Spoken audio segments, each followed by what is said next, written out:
Hey guys, welcome back to another install video. So here in front of us we have the long-awaited rear diffuser for the ILX that I placed an order back, I would say 3 to 4 months ago. And these are built to order. There's a company out of Canada called Sinful. They make these, like I said, built to order by request for the Acura ILX. The only version of the ILX that I know is confirmed to fit for sure is the first gen ILX. That means 2013 to 2015. So we have this in front of us. This is a three-piece design. We have the two sides, just like that. There's the other side. And the center section. So pretty light pieces, very good fabrication, build quality and everything. Does come with hardware and the brackets to attach the side pieces to the centerpiece. So this is a pretty aggressive design in my opinion, but it looks fantastic. There's one other ILX that I've seen with this piece on, and it gives the whole rear end a whole nother definition. So again, this is fairly new. You know, the instructions are very basic right up from the company. One of the co-workers there, they provided me a instruction guide as far as more of tips towards the install, but we're gonna work on that ourselves today and see what we can come up with. And I already know this is gonna be a pretty difficult install, but I have this laid out. I have a markup there already for the first cutout that we have to make for the tow hook to make clearance for that. I'll show you guys the other side of this so you guys can see the underside, the fabrication.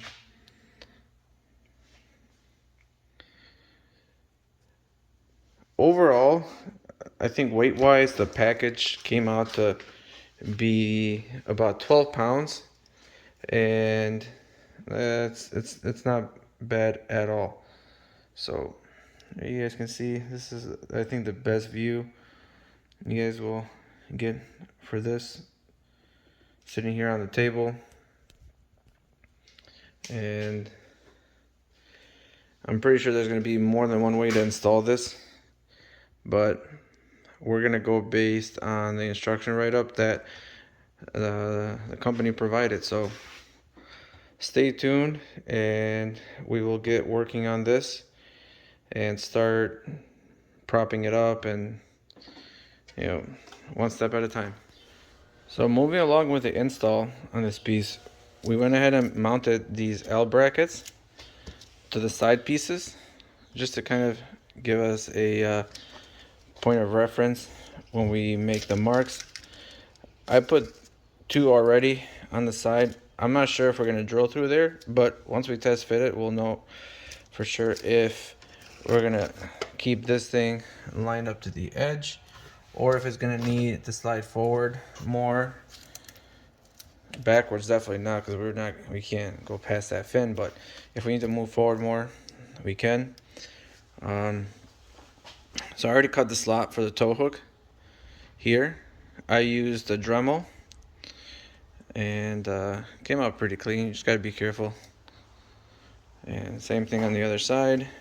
We got the brackets already bolted up there. So I'm using just a simple floor jack to kind of help prop up the centerpiece as I lined it up to the tow hook.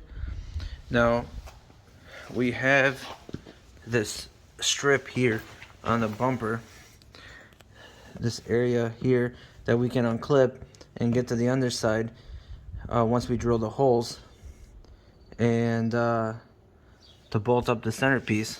So we're gonna use this piece here as a reference. And what I did is, once I propped the centerpiece up there, I made a few marks. Like right over here, I made a little mark to where that center piece of the rear fascia is. So that's the center point. And made the mark on the other side. So what we're going to do is we're going to project this line all the way across the centerpiece.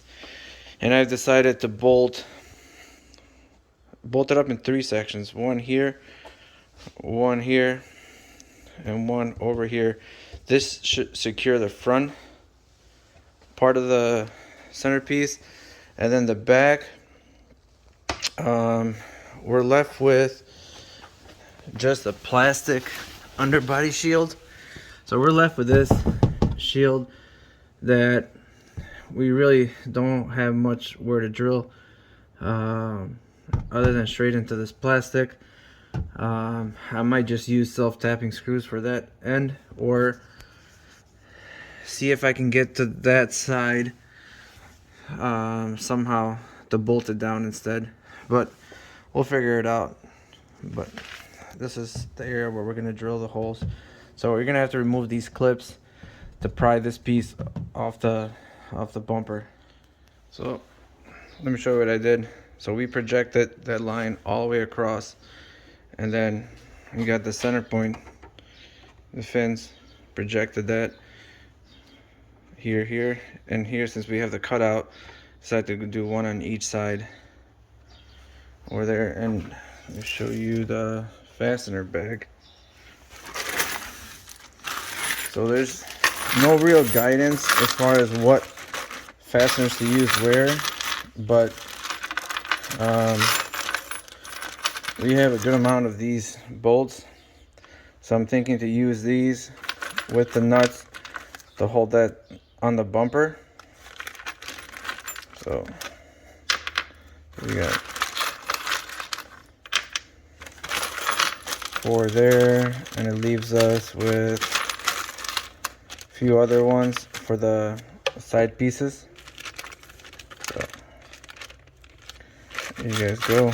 We also have these little ones still that we're gonna need for the bracket over here once we drill the hole. So that's gonna go on the other side. But yeah, we got a good amount here. Again, there's no real direction as far as what goes where, but alrighty. So took a little bit of a break, thought a little bit more about this. So I took off the belly, or the splash shield for the rear end over here, and I realized that once I undid the clips, that if we try to bolt this up, we can't get our hand in there to secure the bolts in place. So thinking more about this, the only way to do it is really taking this piece off right here. We clean it all up, and so it looks nice and clean. We have to take this off and bolt the center section directly to this piece, and then put it all together up there, because there's no way to get your hand on the other side where we drill these holes. Here, I'll show you. The holes are right here. One's here, here, here, and here. So we have to bolt that piece up to this first, and then slide this whole assembly pretty much together back into its place, and then move forward with the sides. So yeah, it is a little bit of work if you ever have to remove this diffuser, but I think this is the best way to install this. It'll be nice and secure, and it will stay put. So I'm gonna go ahead and grab that center section and start bolting it up. So this was a lot harder than I thought it was gonna be, and it didn't really work out the way I was planning it, but we got it secured on here. It's very, very tight, and those 4 bolts that we did are on there pretty tight. It's not perfect, but those holes that we made, I had to make them oversized just because it was very hard to line everything up. And the bolts, there's really not much space, guys, in here to get your hand all the way across this splash shield to hold the nuts in there. So what I did is I ran them from the top down, and from that point I took the centerpiece and brought it up to where the holes to where the nuts were coming out from.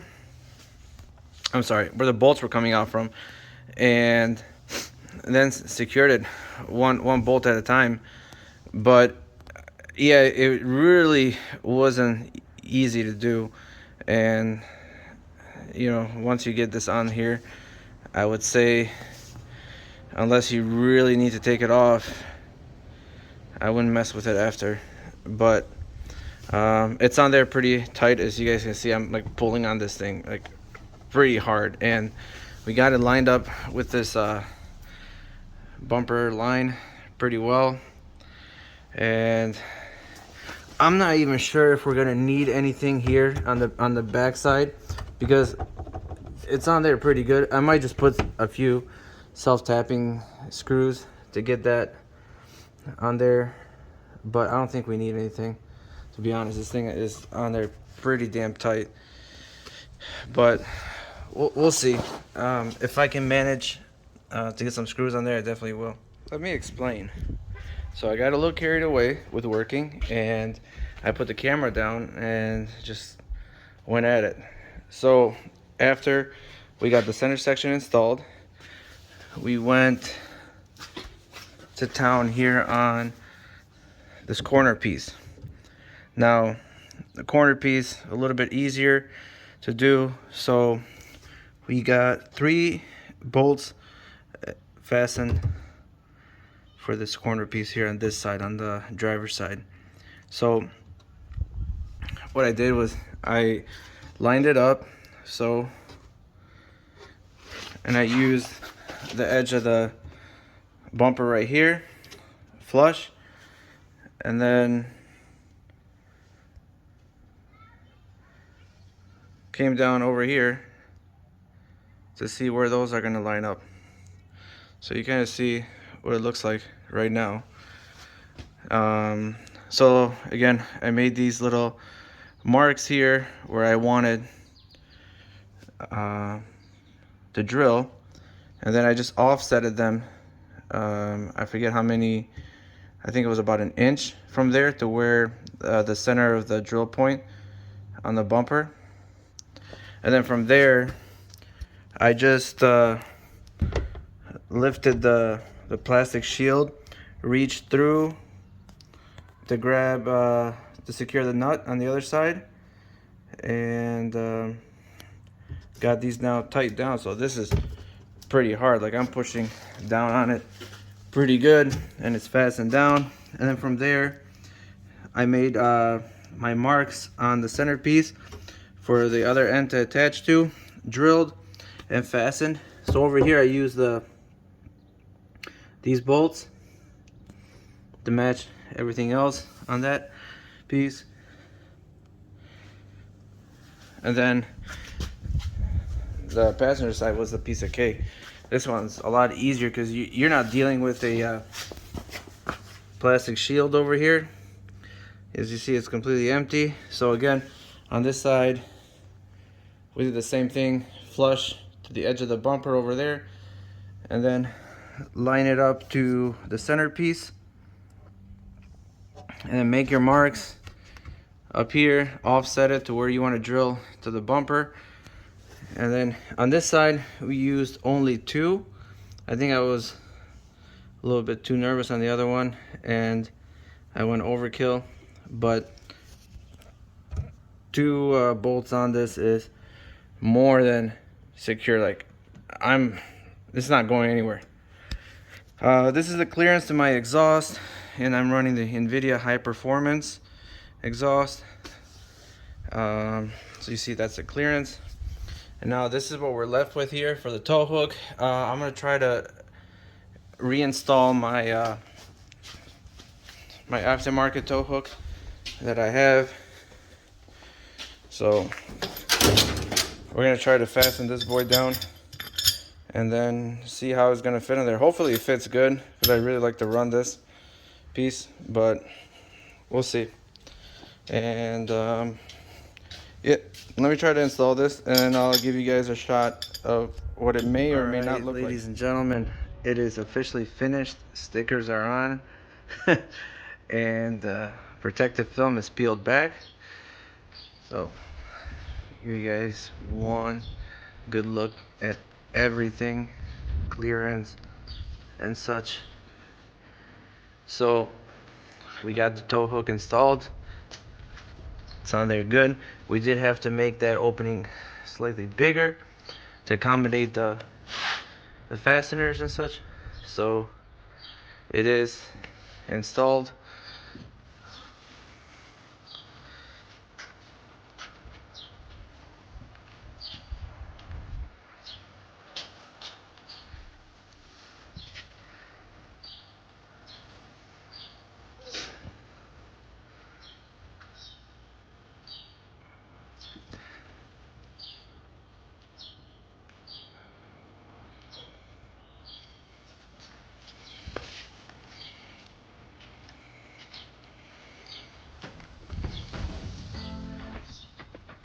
There you guys have it. And I know I mentioned before there's going to be more than one way to install this, but you're just going to have to kind of figure it out. Use your best judgment as far as what you're drilling into, what your fasteners you're using, how, if you believe it's going to be flimsy, don't do it.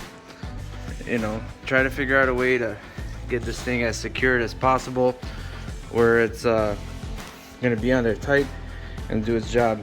So there you guys have it. All right, enjoy, and I'll put a link in the video description as far as where you can purchase this from. The website, the Sinful Visions. You guys can see that right there. That's a company who makes these. All right, see you on the next video.